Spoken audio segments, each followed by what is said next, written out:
Muy buenas tardes, es siempre un placer muy grande compartir con ustedes antes del concierto los momentos más emocionantes y siempre con expectativa, por supuesto concierto medio también, de que salga todo lo mejor posible para que ustedes disfruten a su orquesta, esta maravillosa agrupación sinfónica que orgullosamente pertenece a esta maravillosa universidad. Bueno, les voy a platicar del proyecto de esta programación, de este concierto en particular. Uno de los compositores más importantes de la historia de la música nace el 7 de marzo de 1875, por lo que se cumplen 150 años de su nacimiento.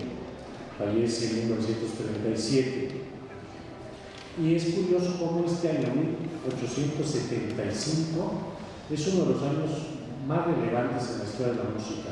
No todos los años tienen estas características, pero justo en 1875 se presenta por primera vez la ópera Carmen de Georges Bizet, que por cierto es un fracaso.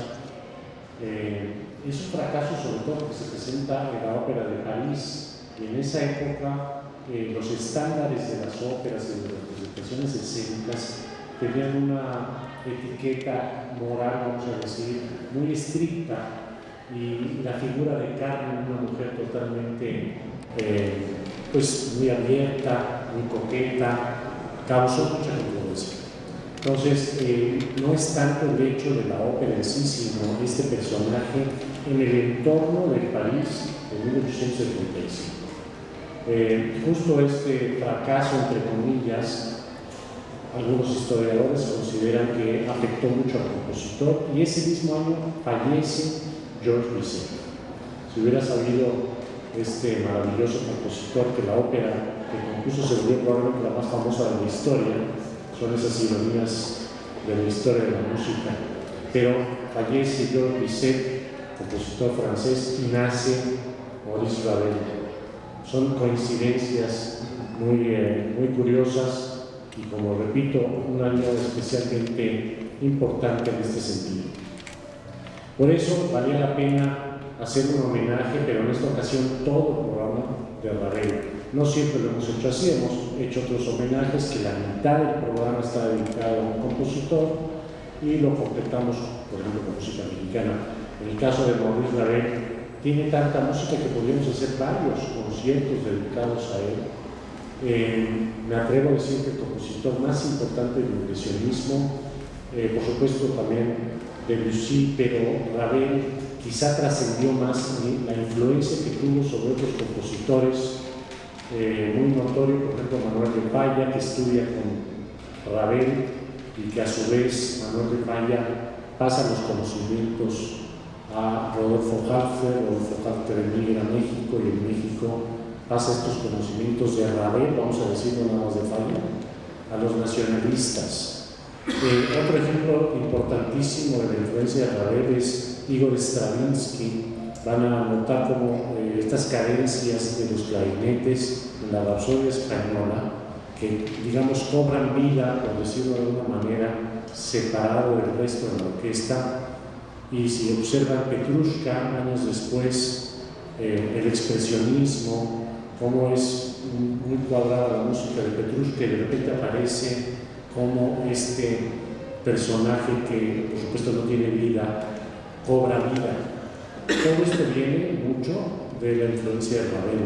Por Ravel no hay compositor moderno que no haya sido influenciado fuertemente por este compositor. Uno de los mejores orquestadores de la historia de la música, sin duda. Por eso valía la pena dedicar todo un proyecto a este compositor. Ahora ya más específicamente del programa les cuento de qué se trata. La primera obra, La Bodada de un Gracioso, originalmente compone Ravel entre 1904 y 1905 Miroir, que es una pieza para piano solo. Y el cuarto movimiento de Miroir es exactamente la Alborada del Gracioso. Y muchos años después, curiosamente, el compositor de orquesta, justo nada más este cuarto movimiento, en 1918, pero podrán disfrutar de esta maravillosa obra para piano y escuchar que el cuarto movimiento es justamente la Alborada del Gracioso. Alborada, como dice la palabra, como empezar del día, vamos a decir, pero el gracioso queda un poquito confuso a qué se refiere. Es un personaje un poquito de bufo, vamos a decir, con esta influencia sobre todo del país gallego. Es importante recordar que Ravel tiene una importantísima influencia española, porque su madre era española.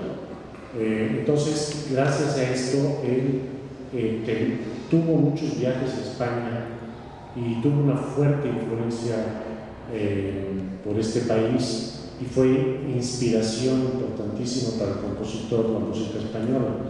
Entonces, en la Alborada del Gracioso lo notamos por este personaje y así sucesivamente en muchas de las obras de Ravel podrán disfrutar el folclore de España. Entonces, esta obra corta más o menos 8 minutos, 7, 8 minutos, pero parecieran que fueran como 15. O sea, realmente la estructura de la obra nos transporta en tantos momentos que pareciera que es más larga por los cambios de tiempo, sobre todo la parte central que tiene un solo favor muy importante. Y notarán, no cuenten el tiempo, sino al final piensen cuánto ha durado esta obra y yo creo que van a sentir que dura más de los 7 minutos u 8 minutos que dura la obra. Después vamos a continuar con el concierto para piano solo, por supuesto también de Maurice Ravel. Recordar que tiene un concierto para la mano izquierda maravilloso, por cierto, y este concierto efectivamente con una influencia muy importante del jazz, sobre todo en el primer movimiento. Una obra más o menos de 1929, empieza a componerla en 1931, la termina, se presenta por primera vez en 1932, bajo la dirección del mismo compositor. No recuerdo el pianista en este momento, pero sí es curioso el dato de que dirige el mismo compositor. Es muy famoso el segundo movimiento. Entonces, esta mezcla, por un lado del jazz, impresionismo y romántico, porque también ese segundo movimiento es muy romántico. También el primer movimiento hay momentos románticos, pero ya el tercer movimiento muy irónico, con un virtuosismo muy grande para el solista y para la orquesta. Es una obra muy complicada para cada instrumento de la orquesta, donde Ravel pone pasajes como si fueran solistas los mismos miembros de la orquesta. En esta ocasión, nuestro solista Lorenzo Di Vega, que está calentando en este momento en el escenario, es un gran pianista que ha tenido una carrera internacional muy relevante y además tiene un festival que vale la pena mencionar en su ciudad natal, Civitanova, que es muy cerca de Bolonia, más o menos a hora y media al sur de Bolonia, una riqueza cultural muy grande. Y este festival ha logrado posicionarse de tal manera que 2 veces al año tienen una serie de encuentros de música de cámara y, por supuesto, el festival es para piano. Entonces hay muchos conciertos, por ejemplo, con la orquesta y piano. Y todo esto lo organiza el maestro Lorenzo, que además de un gran pianista es un gran organizador, pero sobre todo es un gran pianista de altísimo nivel. Comentaba, y se los comparto, que en la zona donde él vive, nada más en la región, ya ven que en Italia son regiones, decía, nada más en mi región hay 101 teatros. O sea, imagínense la tradición teatral. Claro, son teatros chiquitos algunos de ellos, unas verdaderas joyas, teatros de 300 personas, 200, por supuesto, teatros más grandes, pero lo comento por la comparación tan importante que nosotros tenemos en esta ciudad, por ejemplo, el Teatro Principal, el Teatro Juárez, el Teatro Cervantes, no muchos más. Por supuesto, a nivel nacional sí podemos contar con varios teatros en muchas ciudades, pero imagínense 101 teatros en una sola región, lo que implica esta tradición, sobre todo de la ópera, que había en Italia, y toda esta región al lado, también hacia el norte, también con una cantidad de teatros y presentaciones escénicas. Esa será la primera parte. La segunda parte son dos obras especialmente influenciadas por España: la Rapsodia Española, una verdadera joya, una obra escrita de hecho, el origen es la habanera, que es el tercer movimiento. Entonces, originalmente Ravel compone la habanera para piano y después elabora los 4 movimientos.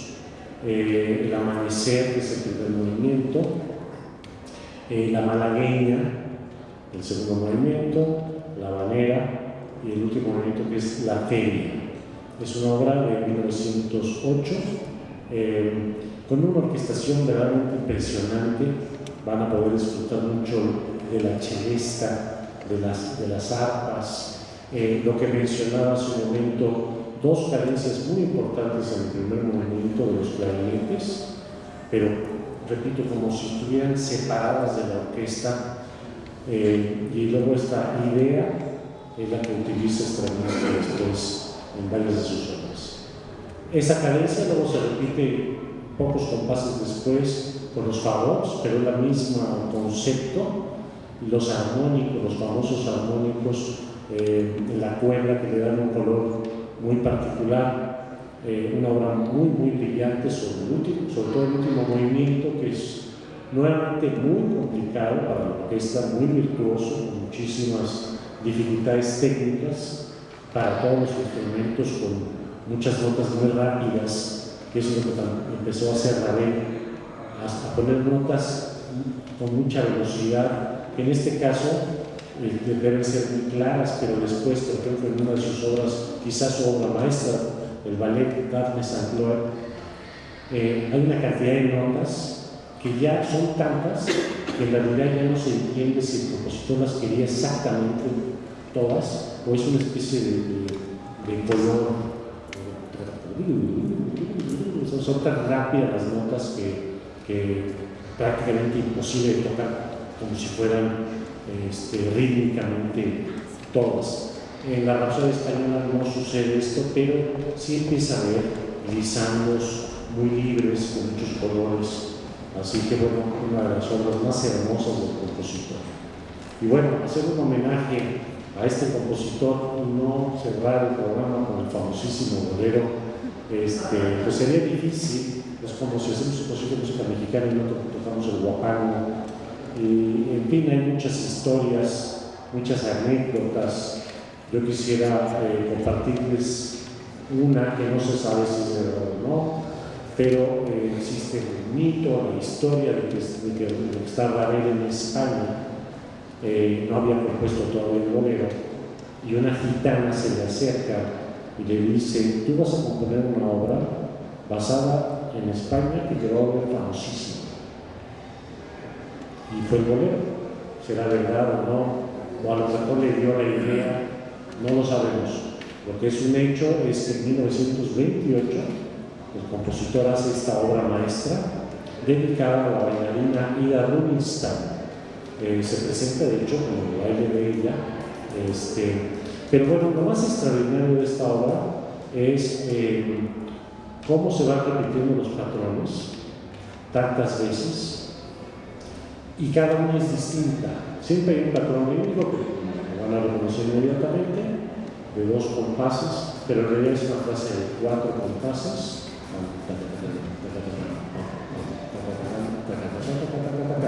Y eso se repite y se repite. Y luego 2 temas. Primero un tema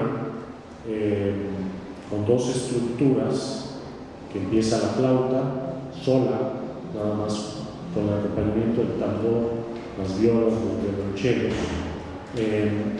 que tiene, como decía, dos partes.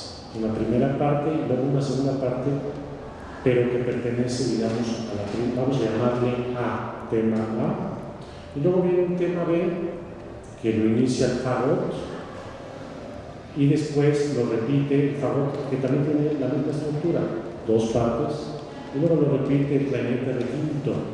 Eso yo le llamaría la primera vuelta, o sea, todo esto. Luego hace una segunda vuelta. En la segunda vuelta el corno inglés, pero el acompañamiento empiezan a ingresar más instrumentos. Después empieza a unir instrumentos, a hacer combinación, por ejemplo, la flauta con la trompeta. Entonces, esto lo que le da al oído es como qué instrumento es, ya no es flauta, ya no es trompeta, es algo que no he escuchado nunca. Y después pues vienen los saxofones con el tema B, primero un saxofón, después el otro, y después empiezan a ver los pícolos, dos pícolos con un corno y la celesta, además con disonancias. Entonces el resultado es un instrumento extraño, como si fueran estos organillos de la calle, un poquito quizá desafinados, pero es la distorsión de la disonancia. Después las maderas, pero ya todas las maderas, como voy a decir, ahí cada vez va creciendo más y más. Después el trombón es un instrumento que tiene una sonoridad tan fuerte que ya cuando entra ya empieza a haber un cuerpo orquestal cada vez mayor.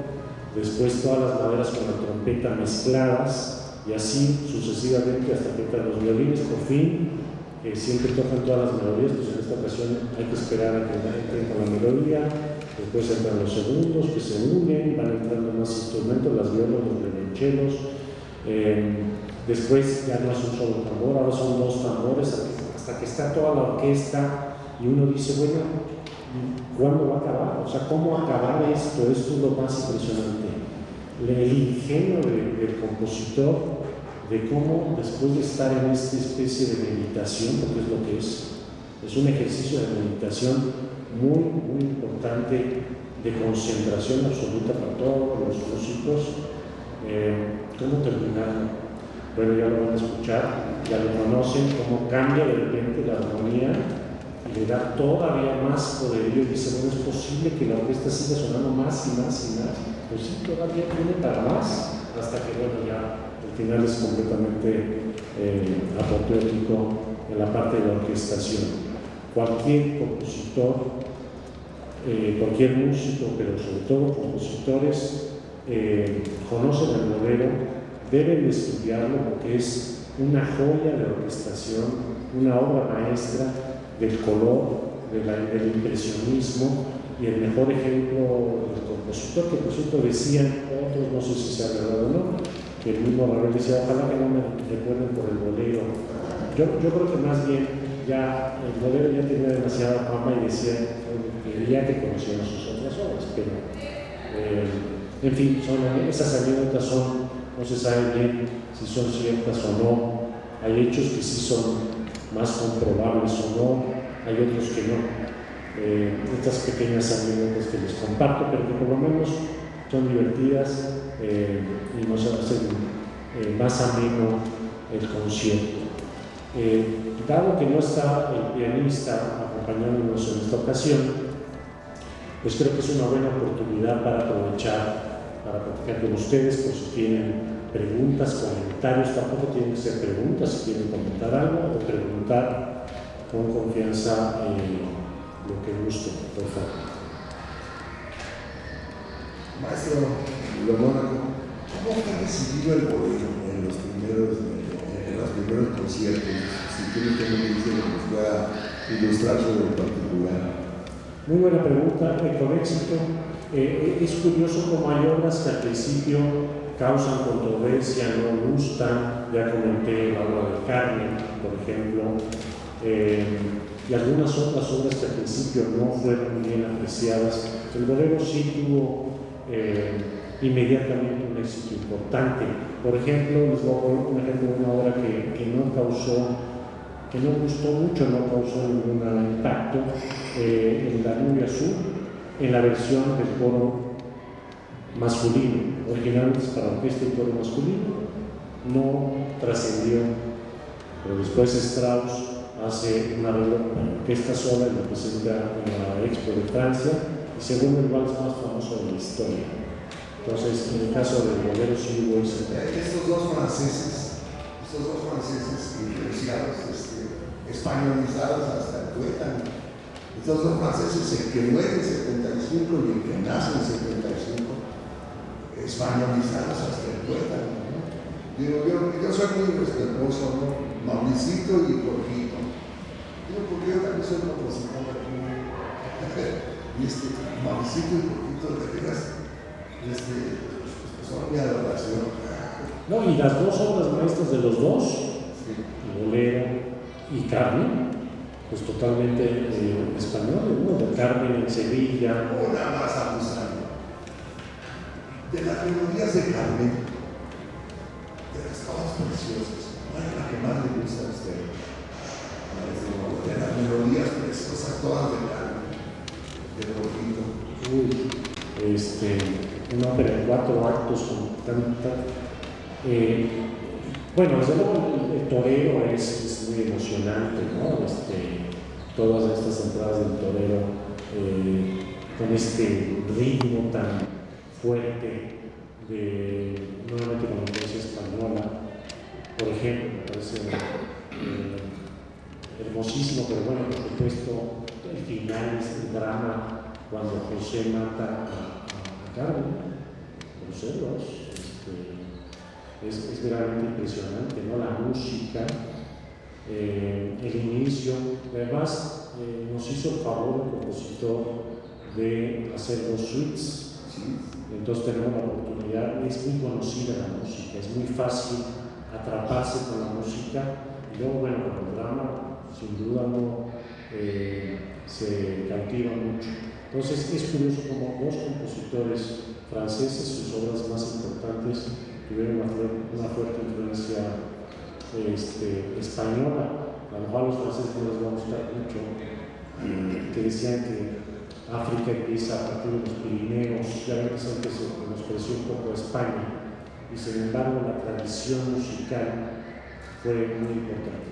Ya para abusar un poquito más, a mí me encanta como minimalista, ¿no? Pero minimalista, el canto de los chiquillos, todo de los chiquillos. Es que me mata con el canto de todos los chiquillos. Así es. Es como que presiente melodías de discoteca actual, ese minimalismo de las discotecas. Todos los chiquillos me encantan. Hermosísimo. Es una de las más grandes influencias. Claro, y 2 solos de flauta, en fin, está lleno de riquezas musicales.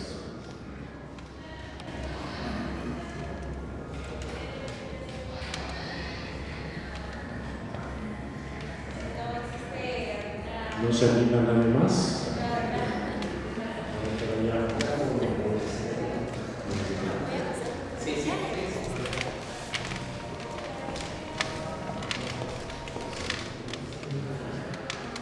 Dicen que cuando escribió Ravel, este bolero lo hizo de una forma experimental, que era más bien un experimento, por eso la repetición. Cuando lo estaba tocando, unas de esas anécdotas, una mujer le gritó, está loco, él dijo, ella sí entendió. Ella se entendió la obra, sí, como si fuera un ejercicio de orquestación, y acabó siendo una obra maestra. Así es. Creo que por aquí habría un comentario. Pregunta.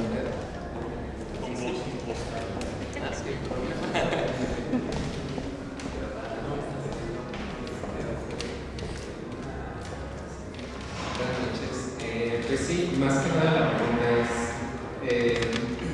¿qué retos o qué dificultades conlleva el montar un repertorio como ese de Ravel? ¿Qué dificultades tiene para usted como director de repente poder montar un repertorio que no es nada fácil, ya todo junto, que son varias piezas que tienen una dificultad un poco importante? Claro que sí. Por ejemplo, la semana pasada, que también fue un programa muy difícil, pero digamos, uno se apoya, por decirlo de alguna manera, en el cambio de estilos.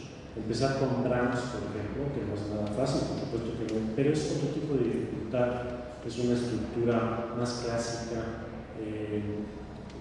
rítmica, y sobre todo rítmicamente mucho más estable, vamos a decir.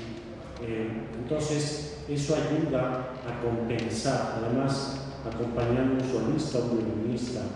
Y luego ya viene el gran reto, hablo de la semana pasada, 2 horas dedicadísimas, pero era medio programa en este sentido. Aquí todo el programa, todo desde la primera nota hasta la última, tienen una dificultad enorme, tanto técnica, o sea, técnica me refiero a la dificultad del virtuosismo que requiere el rítmico, por ejemplo, todos los instrumentos, sobre todo rítmicamente, y luego pequeñas estructuras rítmicas muy pequeñas que son muy difíciles de ensamblar, que la orquesta como que no se siente junta. Entonces realmente para lograr el ensamble de todos estos detalles pues es muy minucioso.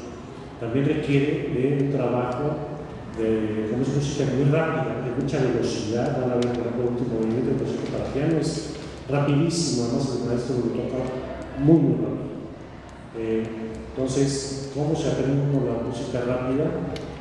Justo lo contrario, muy lento. Entonces, como toda la vida, si nosotros tuviéramos la paciencia de hacer lento, ahorita estoy hablando especial, por ejemplo, para aprender un idioma, una palabra nueva, lento, lo mismo un pasaje. Entonces hay que estar ensayando con la orquesta a diferentes velocidades, sobre todo lento, y empezar a dar velocidad hasta que se logra lo más cercano a eso.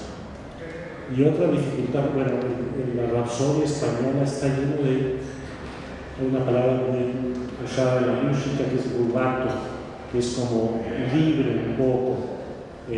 Estos rubatos son muy difíciles de ensamblar. Entonces esa es otra de las dificultades.